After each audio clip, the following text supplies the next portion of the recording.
Signs someone is extremely jealous of you. And what jealous people always say.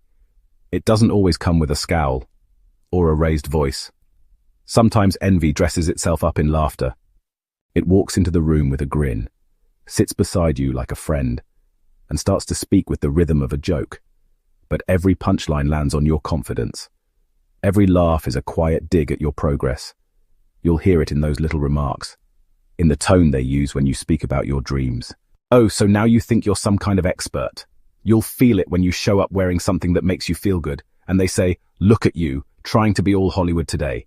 And when you hit a milestone, start your business, get promoted, lose the weight, gain clarity, they chuckle and say, don't forget about us regular folks, or let's see how long that lasts. It's not just a joke, it's a test. They're measuring your confidence. They want to see if you'll shrink back down to make them feel tall. See, the joke isn't really a joke, it's a mask. What's hiding underneath? Discomfort, insecurity, jealousy, wrapped in sarcasm. They don't clap for your growth because your growth challenges them. It forces them to face what they haven't done, haven't tried, haven't become. Instead of asking how you did it, instead of learning from you, they try to knock you back down, casually, cleverly, and constantly.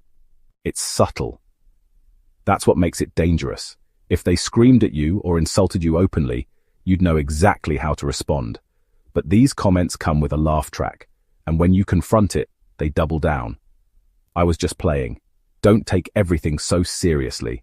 They want you to believe you're the problem, for noticing the shade, for being too sensitive. But you're not sensitive. You're aware. And awareness is everything.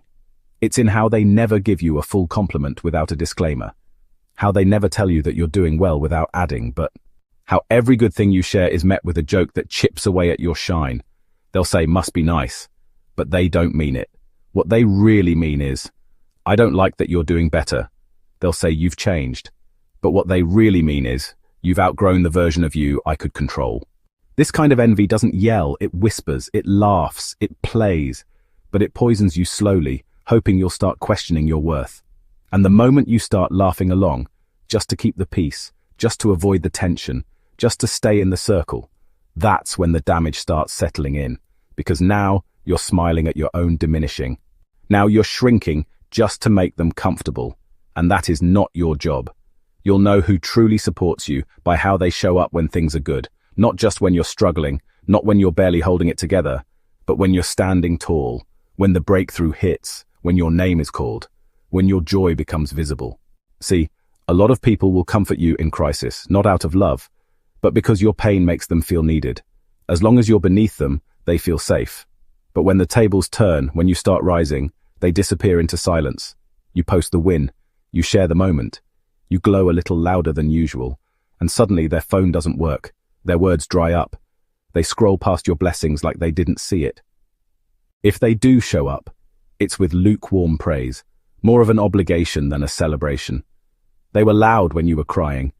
They were quick to give advice when you were lost.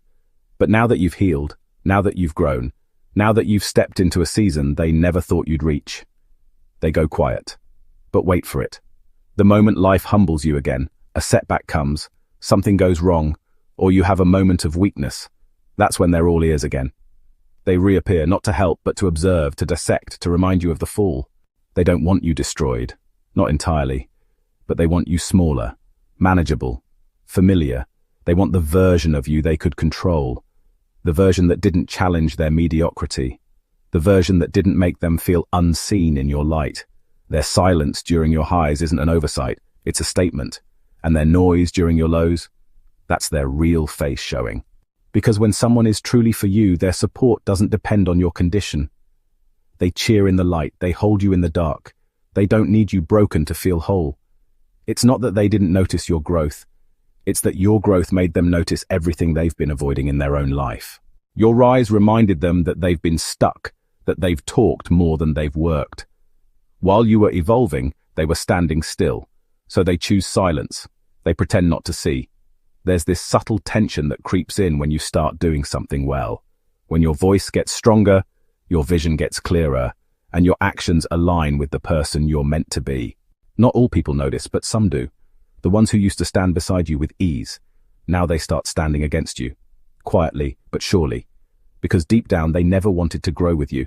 They wanted to grow over you. They see your progress as a threat to their identity.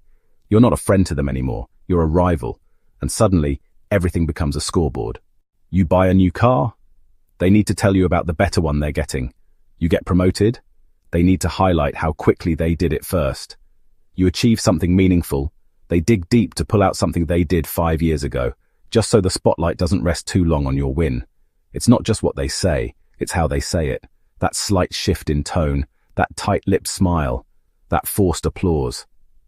And underneath it all, you can feel it. They're not happy for you. They're checking you, measuring themselves against you, making sure you never get too far ahead.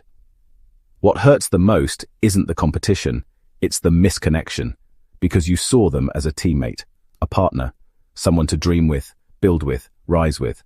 But to them, it was always a race. And every step you take forward feels to them like a step they're losing. They don't want your help. They want your position. They don't want to clap for your success. They want to copy it, one-up it, or diminish it. You'll see it when you offer to collaborate. When you genuinely try to bring them in, share your shine, create together. They'll deflect, delay, downplay the opportunity. Because deep down, they don't want to create something with you if it means acknowledging that you're a force on your own.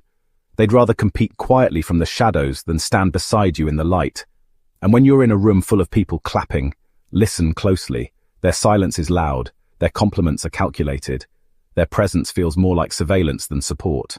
They want to be close enough to see what you're doing, but not close enough to genuinely contribute to it. But what they don't realize is that true power multiplies. It doesn't divide. The strongest connections are built in collaboration, not comparison. But their ego won't let them see that. They've mistaken your evolution as their elimination. They can't comprehend that both of you can win because they're stuck in a mindset where someone has to lose. So they keep racing against you, around you, behind you, but never with you. Because collaboration requires humility, and envy doesn't like to kneel. There are people watching you right now, not out of love, not out of admiration, but out of strategy. They're not clapping for you, and they're not openly criticizing you either. They're quiet, observant, calculated. They study your every move, not to learn from you, but to replicate you in silence. Not every set of eyes on you is impressed. Some are obsessed. Obsessed with your energy, obsessed with how you move, how you think. But let them watch, let them replicate, because what they can't copy is the essence of who you are, the courage to evolve, the strength to rise, and the authenticity that they can never duplicate. And as you rise, they'll either catch up or stay stuck. But remember, you're not in this race alone. You're here to build, to create, and to shine, not just for yourself, but for all those willing to grow with you. And when you rise, they'll either rise with you or be left behind. Have you ever felt it? A weird silence after your big win, a smile that feels a little too tight, a congrats that sounds rehearsed, no insult, no argument, but your soul whispers, this person doesn't mean it. That's not overthinking, that's your intuition, and it's often the first to spot what your eyes can't see, envy in disguise. Envy is the quiet enemy. It doesn't always scream, it smiles. It hugs you while secretly hoping you fall. Today we're continuing to uncover envy and giving a bonus for those who enjoy a list. Here are 10 hidden signs you're being targeted by envy, and how to protect your light before it's drained away. Sign number 1, the backhanded compliment. You're so lucky to have it so easy. Wow, must be nice not to worry like the rest of us. At first it sounds kind, but something about it stings, because it's not a compliment, it's a correction. A subtle reminder that, in their mind, you didn't earn your wins, you just lucked into them. That's envy talking. It can't honor hard work. It has to reframe it as undeserved success. So instead of saying, you inspire me, they say, you're just fortunate. This isn't praise. It's dismissal with a smile. Sign number 2, the smile that skips the eyes. They say all the right words. I'm proud of you, good for you. But you don't feel seen or safe. Their words are warm, but their energy is cold. Their smile never reaches their eyes. Their enthusiasm feels like performance. Because envy isn't always what people say. It's what they withhold. Warmth, presence, connection. When someone supports you with their mouth but not their heart, that's not support. That's shadow energy trying to blend in. Sign number 3, when jokes cut deeper. Relax, I'm just joking. You're too sensitive. You really think I meant that. But deep down you did. Because every joke targets something real. your ambition, your style, your success. They call it humor, but it's aimed like a weapon. Envy doesn't always confront. Sometimes it pokes. It tests how far it can go while still being allowed in the room. If their jokes always leave a bruise, they're not joking. They're masking contempt as comedy. Sign number 4, the pattern of absence. They never show up when you need them. Missed your big day. Forgot to text back when it mattered. Always had an excuse. Once, life happens. Twice, a pattern. 3 times or more, that's intentional. Some people can't celebrate others because your joy reminds them of their pain. They disappear, not because they're busy, but because your light makes them uncomfortable. And their absence isn't passive. It's envy, going silent. Sign number 5. When advice feels like a cage, they always seem concerned. They caution you constantly. Are you sure? Don't get ahead of yourself. I'm just trying to protect you. But every warning dims your fire. Every concern makes you question yourself. And soon you're shrinking. Not out of fear of failure, but out of fear of disappointing them. This isn't support. It's control wrapped in love. Envy doesn't always compete. Sometimes it restricts. It says, I care. But what it means is, stay where I'm comfortable seeing you. Sign number 6. The silent competition. You share a win.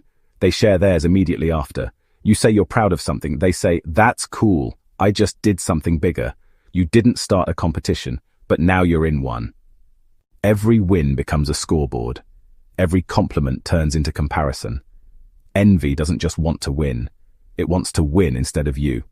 And when they can't celebrate without also competing, they're not clapping for you. They're measuring themselves against you. Sign number 7, the gossip loop. You hear things, words you never said, twisted versions of your story, and you wonder, how did that get out? It came from the one who claimed to be your biggest fan. Gossip isn't just drama, it's control. It's how envy rewrites your story to make it smaller, so they can feel bigger. People who can't rise with you try to narrate you. Pay attention to who talks when you're not in the room. That's where envy often lives. Sign number 8, copy and criticize. They dismiss your ideas, mock your hobbies, roll their eyes at your success, and then they copy it. They wear what you wear, try what you try, even say what you say. But they never give credit. They just compete silently. Imitation isn't always admiration. Sometimes it's possession. Envy wants what you have, but it can't let you keep it. So it critiques you while becoming you. Sign number 9, struggles as unfair advantages. They see your struggles as unfair advantages. They say, must be nice to have your life, but they don't see the late nights, the breakdowns, the grind. They assume ease where there was effort. They call it privilege when it was persistence. Because envy needs a story where you had it easier. That way, they don't have to confront why they feel stuck. You become the symbol of what they could have been, if life were fairer. But life wasn't easier for you. You just didn't stop climbing.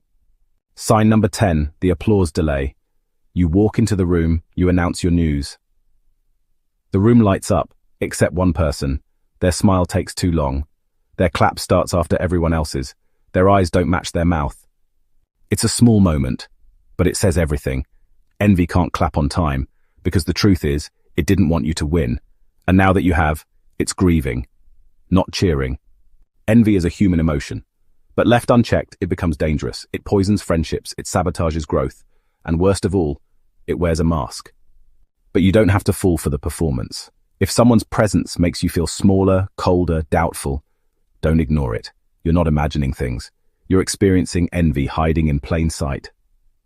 Surround yourself with those who can celebrate without competing, who clap without needing a turn in the spotlight, who support without strings. Protect your light. It wasn't meant to be dimmed. It was meant to lead.